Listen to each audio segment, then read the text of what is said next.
Hello everybody, Dagmar Bryant, Mindset and Transformational Coach, coming to you today to talk about regrets. At some point in our life, we all have some kind of a regret, and it makes us sometimes feel stuck. What my goal is in today's video is to help you to move past that, to recognize that you are great just the way that you are, and it is about moving your life forward in some way from now, rather than focusing on the past and having regrets on the things that you didn't do. Bronnie Ware is an Australian author, and she wrote the book The 5 Regrets of the Dying. And in it, she talks about how she, as a carer, looked after people when they were close to the end of their life. And the outcomes, these 5 regrets, is what she experienced that most people have. Number 1 was about living a life filled with your own true purpose, as opposed to living a life from others' expectations. Number 2 was about not working so hard. I wish I hadn't worked so hard. Number 3 involved the courage to express yourself. I wish that I would have expressed myself more. Number 4 is I wish I would have kept in touch with friends or family more. And finally, number 5 is I wish that I would have allowed myself to have been happier. Which one of those do you identify with? Do you identify with any of them or all of them? Most of us watching this video now aren't going to be looking at those situations right now, because the fact is you're not dying, but you probably can look at how you might go forward with your life so that those regrets don't become yours. There might also be other regrets that you have, some a lot simpler than the ones that I mentioned.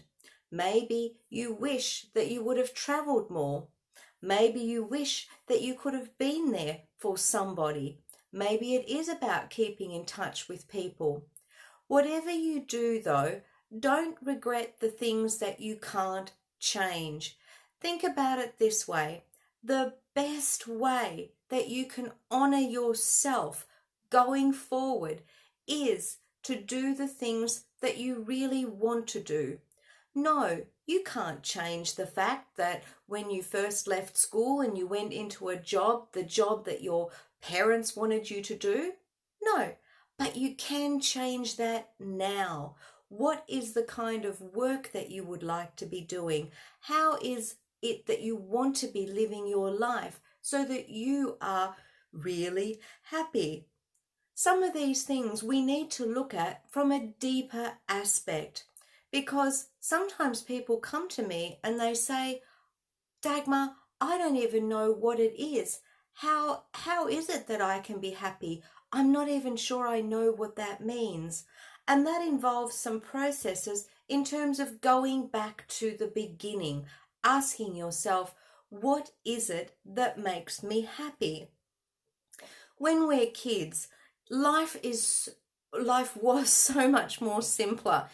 And I remember as a kid, during the long period of summer school holidays, because in Australia, school holidays went from about the 20th of December, give or take a little bit from depending on when Christmas was, to all the way through to the end of January, beginning of February.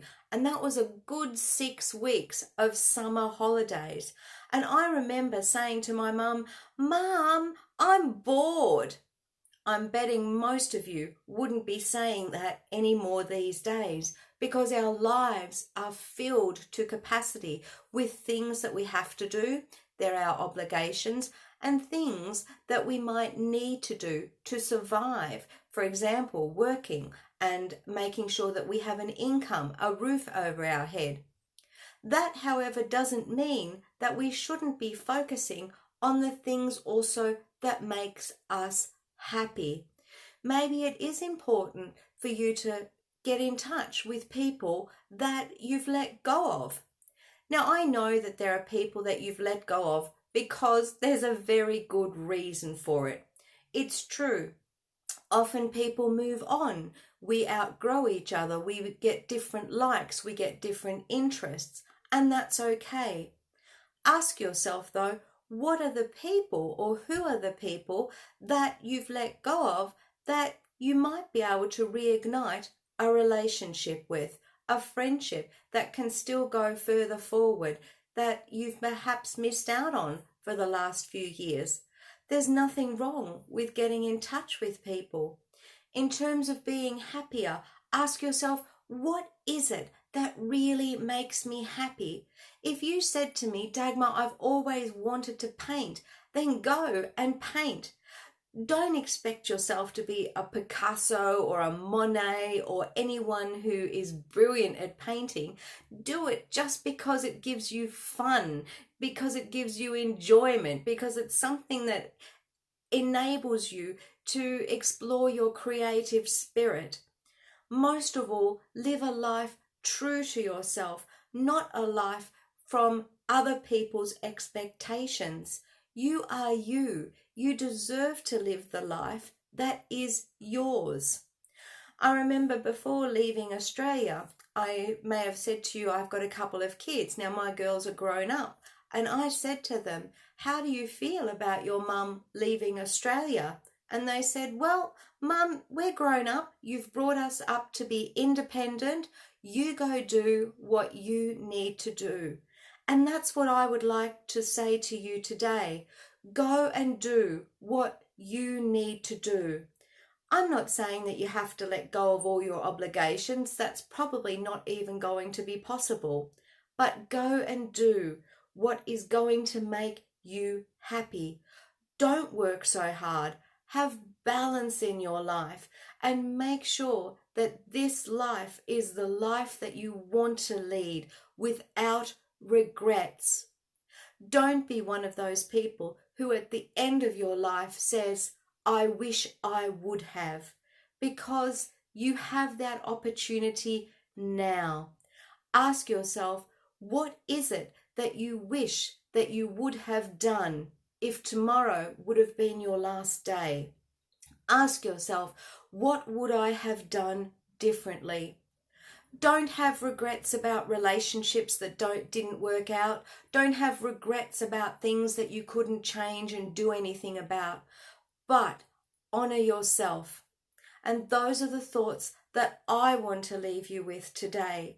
Try those things that I suggested to you about being true to yourself and living a life filled with purpose, filled with enjoyment. And try that today. Don't wait until the end of your life. Nobody knows when we're going to be departing. Could be today, could be tomorrow, could be in 20 years from now. Who knows? But make every day count. And in that way, there should be no room for regrets when it does come to that day. I hope you've enjoyed this video today. Thank you so much for watching, and I hope that you get to find what is most important to you to live a life that makes you happy, content, and complete. Please share with me your comments below. What have you had in your life that you wish that you could have done differently? Are there regrets in the way that you did things or the way that you went through your life? Tell me, how have you changed that? Share your comments in the comments space below. Thank you for listening. I look forward to seeing you next Thursday for my next video. Don't forget to like and comment. See you again soon.